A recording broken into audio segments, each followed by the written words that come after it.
पिछले अंक में बात की थी बच्चन परिवार के साथ घटी एक सड़क दुर्घटना की और किस तरह उनकी मधुशाला ने उन्हें एक मुसीबत से बचा लिया था।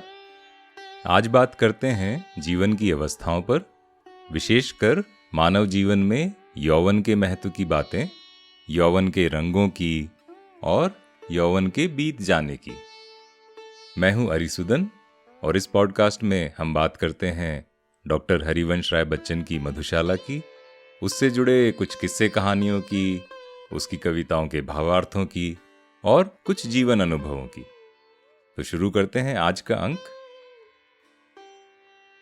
अब मधुशाला की जो विशेष बातें हैं उनमें एक ये भी है कि एक ओर जहाँ ये हमारे आसपास के जगत और समाज की कहानी कहती है, वहीं ये जीवन की भी बात करती रहती है। और जीवन की बात कैसे? जैसे जीवन की अवस्थाएं, जैसे जब एक दिन शुरू होता है सुबह से और दिन के अलग अलग पड़ावों से निकलता हुआ शाम को, रात को वो दिन खत्म हो जाता है, उसी तरह जीवन कैसे अलग अलग अवस्थाओं से गुजरता है, जैसे बचपन, लड़कपन, जवानी, बुढ़ापा और उसके बाद मृत्यु। किंतु उतना दूर नहीं जाते। हम जीवन की एक अवस्था से जब दूसरी अवस्था में प्रवेश करते हैं तो उसकी आज बात करते हैं कि पहले यौवन आया, किंतु यौवन को तो एक दिन समाप्त होना ही है। तो देखिए मधुशाला क्या कहती है। ढलक रही हो तन के घट से, संगिनी जब जीवन हाला, पात्र गरल का ले जब अंतिम, साकी हो आने वाला। तो यहां कवि कहते हैं कि ये जो जीवन की हाला है, ये जो मिट्टी से शरीर बना है, ये जो शरीर रूपी घड़ा है, इससे ये जीवन हाला समाप्त होती जा रही है। और दूसरी ओर जो अंतिम साकी है, जो मृत्यु का समय है, वो गरल का पात्र लेकर आ रहा है। गरल शब्द यहां विष की बात करता है। तो कवि कहते हैं, ढलक रही हो तन के घट से, संगिनी जब जीवन हाला, पात्र गरल का ले जब अंतिम, साकी हो आने वाला, हाथ परस भूले प्याले का, स्वाद सुरा जीवा भूले। परस होता है स्पर्श की बात है कि हाथ जो है, अब प्याले का स्पर्श, वो जो प्याले को छूने का आनंद आता है, द टच, हाथ अब वो भूलने लगे हैं। और जो जीवा है, जो जीभ होती है, वो अब जो सुरा का स्वाद था उसको भूलने लगी है। तो जब उम्र ढल रही है तो ऐसी सारी चीजें होती हैं, किंतु कवि आशा नहीं खोते। कवि उसके बाद भी कहते हैं कि चाहे ये हो जाए, किंतु मेरा प्याला, मेरी मधुशाला, वो मुझसे दूर ना हो। हाथ परस भूले प्याले का, स्वाद सुरा जीवा भूले, किंतु कानों में तुम कहती रहना, मधुकण प्याला मधुशाला। कानों में तुम कहती रहना, मधुकण प्याला मधुशाला।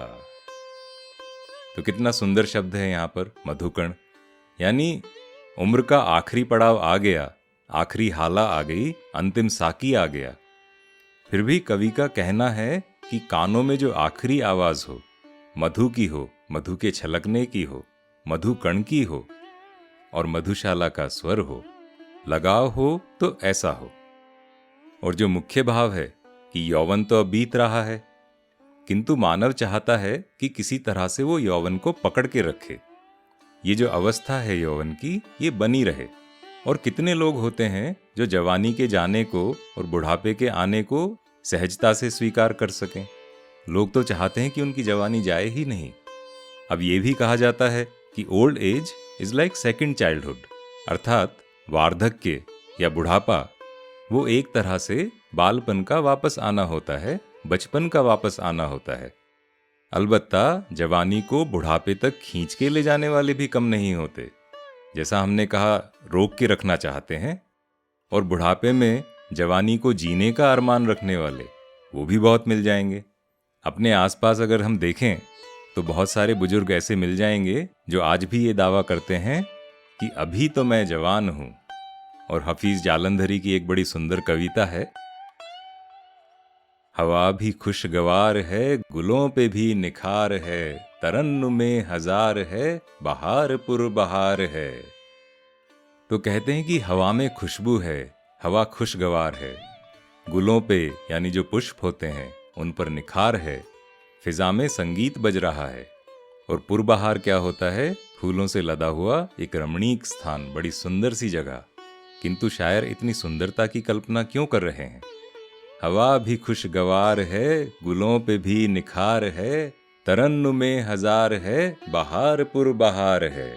आगे सुनिए, कहाँ चला है साकिया, कि उम्र के साकी तू कहाँ चला जा रहा है? कहाँ चला है साकिया, इधर तो लौट इधर तो आ, इधर तो लौट इधर तो आ, अरे ये देखता है क्या, उठा सुबह सुबह उठा, सुबह उठा के प्याला भर। तो कहते हैं कि यौवन के साकी तू दूर मत जा, तू सुबह उठा। सुबह क्या होता है? शराब का बर्तन, मटका या घड़ा। तो शायर कहते हैं यौवन के साकी तू यहीं रुक, तू शराब का बर्तन उठा, वो बर्तन उठा के तू प्याला भर। अरे ये देखता है क्या, उठा सुबह सुबह उठा, सुबह उठा के प्याला भर, प्याला भर के दे इधर, चमन की समत कर नजर, समा तो देख बेखबर। तो कहा है कि प्याला भर के इधर दे। समत क्या होता है? दिशा। कि चमन जो है, बहार जो है, जो बगिया है सुंदर सी, उसको देख और उसकी सुंदरता में इस प्याले को भी जोड़ दे। इतना सुंदर समा है, तू कहाँ बेखबर होके चला जा रहा है? प्याला भर के दे इधर, चमन की समत कर नजर, समा तो देख बेखबर। अब आगे सुनिए, वो काली काली बदलियां उफक पे हो गई अया। अब काली काली बदलियां जो हैं आसमान में, जब काले बादल छाते हैं तो जैसे निराशा या अवसाद की बात होती है, किंतु यहाँ जो काली जुल्फें हैं उनकी भी बात हो सकती है।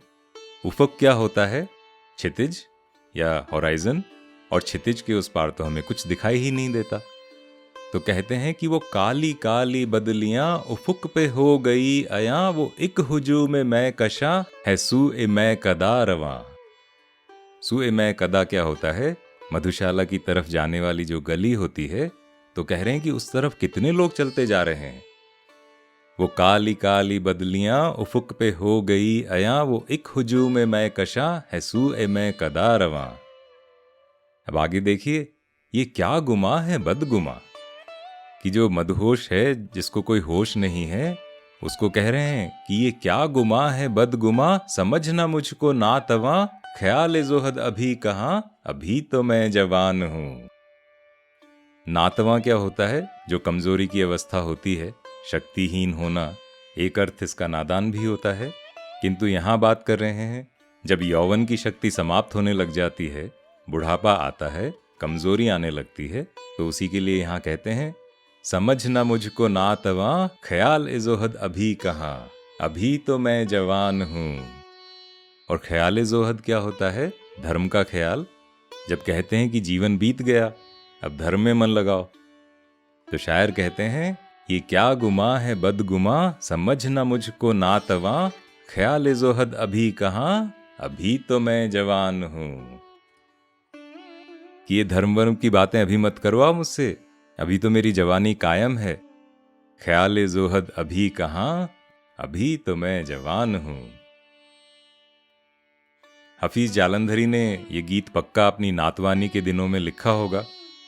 किंतु बात यह है कि जो जवान होता है वो जवानी को जीता है, वो उसकी घोषणा नहीं करता कि मैं जवान हूं।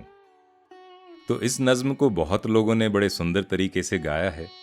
मुझे जो पसंद है, जोहरा सहगल वाला, यूट्यूब पर सुनिए, बहुत ही सुंदर तरीके से उसको न केवल गाया है बल्कि पूरे एक्सप्रेशंस के साथ गाया है। तो आगे बढ़ते हैं। एक बहुत उत्कृष्ट और प्रसिद्ध किताब है शिवाजी सावंत की लिखी हुई मृत्युंजय। वैसे किताब तो प्रसंग है महाभारत में कर्ण के जीवन का, किंतु उसका एक भाग है जहां कर्ण अपने यौवन पर विचार कर रहे हैं और लेखक यौवन पर एक बड़ी सुंदर सी बात लिखते हैं। देखिए वो क्या कहते हैं। यौवन क्या होता है? तारुण्य अर्थात यौवन, ज्वलंत धमनियों का अविरत स्पंदन, जीवन के नगर का राजपथ, प्रकृति के साम्राज्य का वसंत, मन मयूर के पूर्ण फैले हुए पंख, विकसित शरीर भुजंग का सुंदर चितकबरा फन, भावनाओं के उद्यान का सुगंधित केवड़ा, अविरत दौड़ने वाले रथ में सबसे शानदार घोड़ा, पीठ सीधी और गर्व से सिर उठाकर चलने का समय, कुछ अर्जन करने का समय, अर्जित करने का समय, शक्ति का और स्फूर्ति का काल। बचपन की सभी वस्तुओं का रंग हरा होता है, युवावस्था की सभी वस्तुओं का रंग गुलाबी और केसरिया। युवक की दृष्टि की उड़ान क्षितिज को छूने वाले आकाश को भी पार कर जाती है। हर एक गतिमान प्रकाशमान वस्तु की ओर सहज सुंदर खिंचाव। जहां जहां जो कुछ असंभव होता है उसको संभव करने की अंगभूत तरंग उसमें होती है।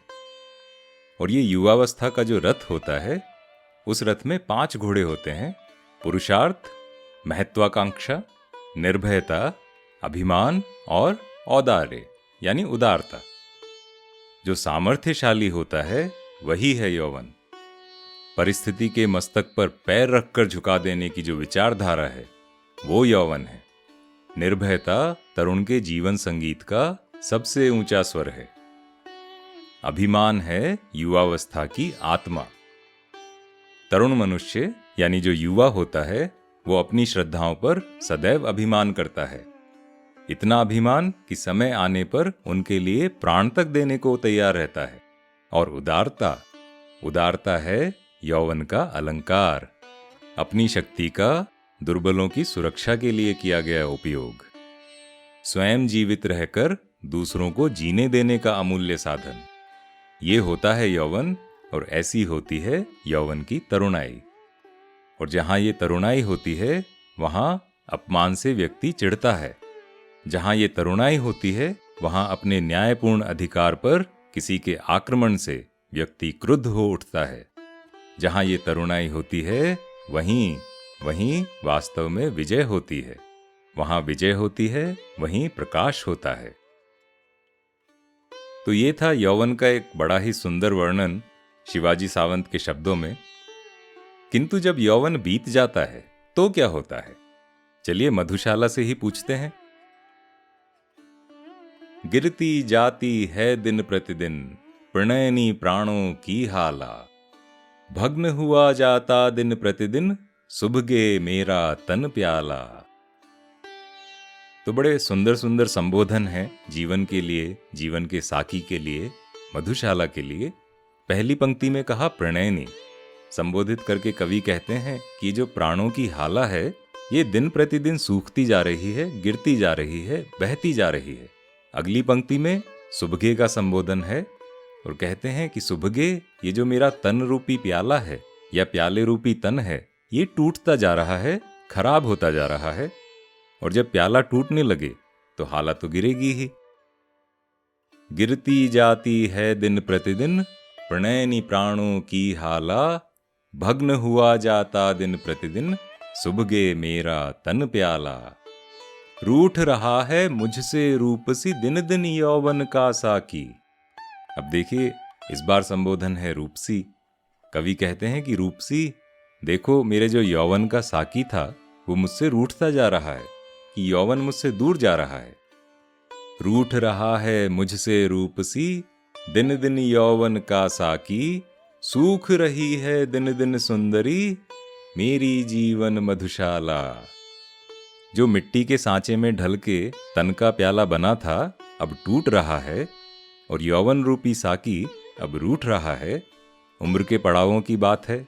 जो हरकतें या ये कहें कि जो हिमाकतें आप बचपन और जवानी में कर सकते थे, बुढ़ापे में थोड़ी ना कर पाएंगे।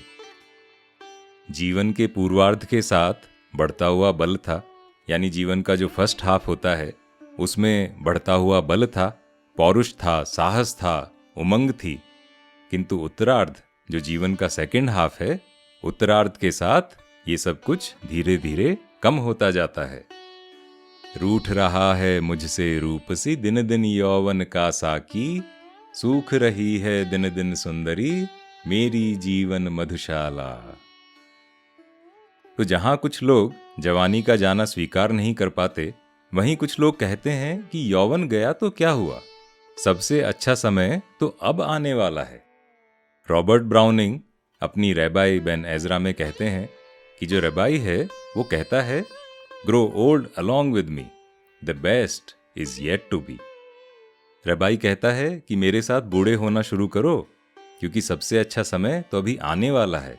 किंतु रैबाई ऐसे कहता है जैसे अच्छा समय कहीं तुम्हारी प्रतीक्षा में बैठा है। किंतु अच्छा समय केवल बैठा थोड़ी ना होता है, उसको पकड़ के लाना पड़ता है, उसे बनाना होगा। और शायद इसीलिए मनुष्य आसानी से बुढ़ाना नहीं चाहता है, बूढ़ा नहीं होना चाहता है। और ये एंश्योर करने के लिए कि अच्छा समय बाद में आए और आप उसको पूरी तरह से एंजॉय कर सकें, उसका आनंद उठा सकें, उसके लिए तो आज से ही स्वास्थ्य पर ध्यान देना पड़ेगा, खुद को फिट रखना पड़ेगा।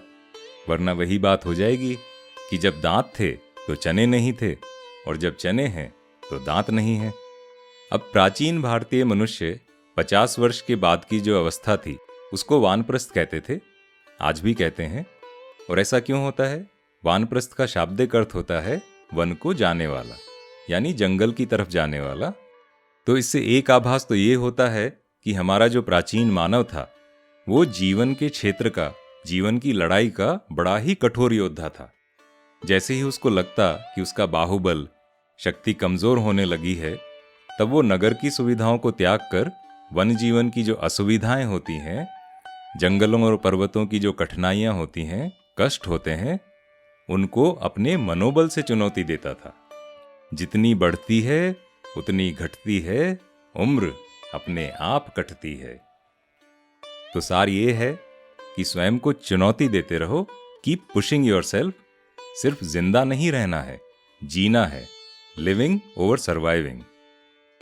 और ऐसा जीना है कि जीवन की मधुशाला में हर ओर से ये स्वर उठे कि अभी तो तुम जवान हो।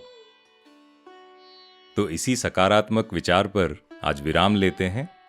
अगले अंक में यौवन से आगे की अवस्था पर चर्चा करेंगे और एक बात बताएंगे बच्चन बाबू की पहली पत्नी श्यामा के मृत्यु के बाद के दिनों से। बताइएगा ये अंक आपको कैसा लगा। आप इसे रिव्यू कर सकते हैं एप्पल या स्पॉटिफाई पर। आप मुझसे जुड़ सकते हैं लिंक्डइन, इंस्टाग्राम पर, लिंक सब नोट्स में दिए हुए हैं। तो मिलते हैं अगले अंक में। तब तक स्वस्थ रहें, प्रसन्न रहें, जवान ना भी हुए तो भी जवान बने रहें और चाय कॉफी पीते रहें।